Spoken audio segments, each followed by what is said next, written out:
माता, अरे मतलब मोनिका शांत हो जा भाई, ये तो कुछ खाता ही नहीं है, पतला हो रहा है। अरे इससे क्या हो रहा है पतला? मेरे बुलाने पे तो चीटी भी ना आए चल के, इनको बोल रही शट अप। मैं क्यों शट अप भाई?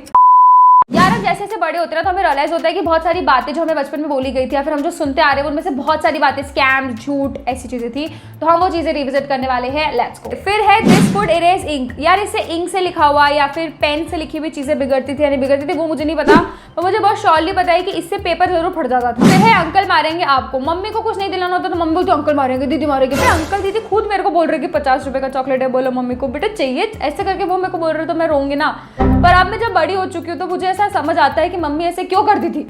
क्योंकि अगर मैं अब बच्चों के साथ शॉपिंग करती हूँ, छोटे छोटे बच्चों के साथ, तो मैं उनको लेके जाती हूँ तो बोलती दीदी ये दिलाओ, दीदी ये दिलाओ। तो मैं बोलती भैया मार देंगे, ऐसे मत कर। तो भैया बोलते नहीं मैं नहीं मारूंगा। नहीं वो मैं मार दूंगी, आप उसका टेंशन मत लो। Now the chief guest will say a few words. देखो चीफ गेस्ट, आप सोशल सर्विस कर रहे हो, ऐसे मोटिवेट कर रहे हो, आपने बहुत अच्छा काम किया लाइफ में, एक्सीलेंस अचीव करा है और आप फ्री में स्पीच दे रहे हो, अच्छी बात है। लेकिन आप दिल के बुरे हो, मतलब दिल में खोट है। मतलब क्या हो रहा है ना, बारिश आ रही है फिर भी आप दे रहे हो, रुक ही नहीं रहे हो।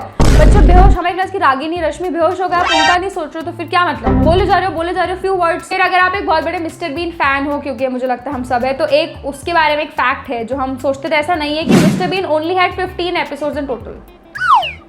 सर लगता है हमने कितना सारा मिस्टर बीन देखा है, मुझे लगता है ऐसे सीजन्स होंगे मिस्टर बीन की। तो हम अगर बात कर रहे हैं मिस्टर बीन की तो मैं भावुक हो चुकी हूँ। I think my favourite mister Bean things there so many. एक तो होता है कि वो जो कार के ऊपर ऐसे शॉपिंग करके आता है तो उसको सब चीज़ें मैनेज करनी होती है, कुर्सी। सेकंड होता है कि वो ट्रिप पे जा रहा होता है, उसके बैग में बहुत सारे सामान हो जाते तो उसको टेडी बेयर लेके जाना होता है तो पूरा नहीं आ रहा टेडी बेयर तो उसने आधा काट दिया।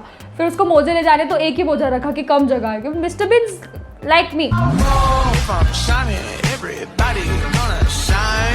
फिर बड़े होके सब ठीक हो जाएगा।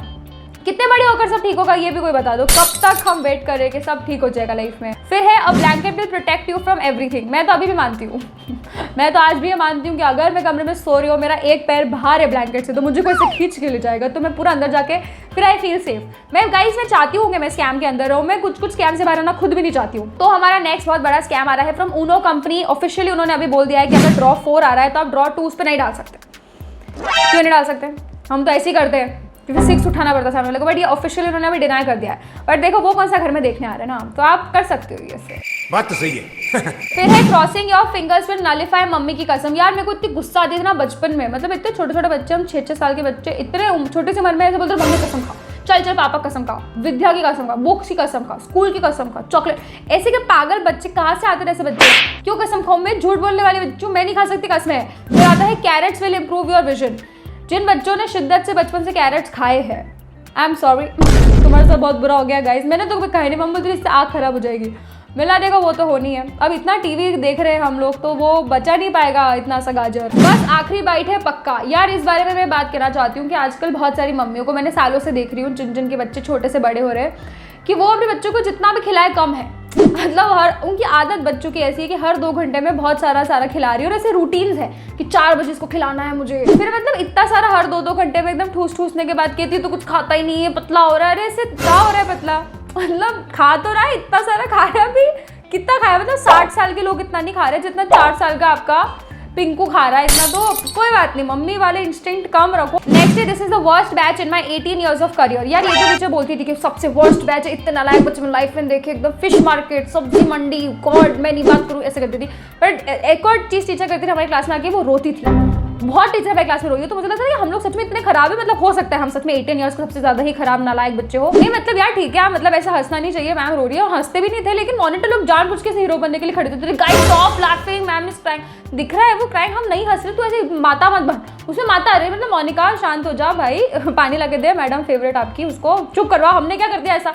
मैंने अकेले नहीं करा, मेरे को बोल रही शट अप। मैं क्या शट अप भाई? नेक्स्ट वाला स्कैम हम सब सुन के बड़े हुए, उसको कहते हैं पुलिस आ जाएगी। मम्मी लोग कुछ भी उधर बोलती पुलिस आ जाएगी। तो मैं बचपन से सोचती थी कि यार मैं चॉकलेट मांग रही हूँ, उसमें पुलिस क्यों आएगी? और अगर आएगी तो मैं बोलूँगी कि आप प्लीज़ कुछ असली काम करो, मेरे चॉकलेट पे प्लीज़ ध्यान मत दो। बट अब क्या हो रहा है ना गाइज, मैं थर्ड पर्सपेक्टिव से बात करना चाहती हूँ कि अब जब मैं छोटे बच्चों से डील करती हूँ घर में, बहुत ओवर स्मार्ट बच्चे हो गए, मेरे को बहुत गुस्सा आती है जब मैं उनको बोल रही हूँ कि पुलिस आ जाएगी, ऐसा मत कर। तो क्या कहते नहीं आती, हमको पता है। इसको कौन बताया नहीं आती है? तो मैंने भी सुना ना मेरी मम्मी के मुंह से बचपन से, तो तू भी सुन मेरे मुंह से कि बड़े लोग कहते हैं कि पुलिस आ जाएगी तो चुप रहने का। तो कहते बुला के दिखाओ। तो मेरे बुलाने पे तो चीटी भी ना आए चल के। फिर कुछ लोग बोल रहे थे कि मेरी लाइफ का सबसे बड़ा स्कैम तो ये था जब मुझे पता चला कि इस गाने का मतलब ये नहीं था कि ये है कि shining in the shade and sunlight pull up on the lotion comment feed में। क्या मतलब ये नहीं था, यही तो था। फिर कुछ लोग बोल रहे थे कि इट्स मैजिक हाउ बात चुल्ले फिर है सुन सुना हाथी का अंडाला, क्योंकि हमें बचपन में खंडाला नहीं पता था। अब लास्ट है कोई गुजराती लड़की बोल रही थी कि we Gujarati used to think it was खूंटारा गैसोलीना तारो बारो गैसोलीना। तो करो फिर गरबा इस पे।